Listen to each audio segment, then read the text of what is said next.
Apparently, tomatoes grow better when planted beside basil. Not necessarily maybe the plant, but people say the taste of the tomatoes is enhanced by being planted beside a basil plant. So I've tried it this year. I've grown them in close proximity before, but never the same pot.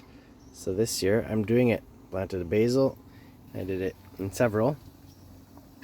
These ones, I have some pansies that grew from last year in these pots, and so I planted the tomatoes and basil beside that plant, but the other two pots, they just have tomato and basil, and right now the tomatoes are actually doing really good.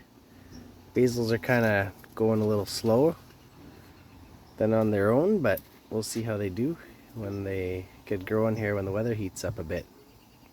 So if you've never tried planting tomatoes beside basil before, I guess it's worth a shot. A lot of the experts say to do it online, so give it a try. Let me know if it makes a difference. I'm going to find out for myself this year. See you later.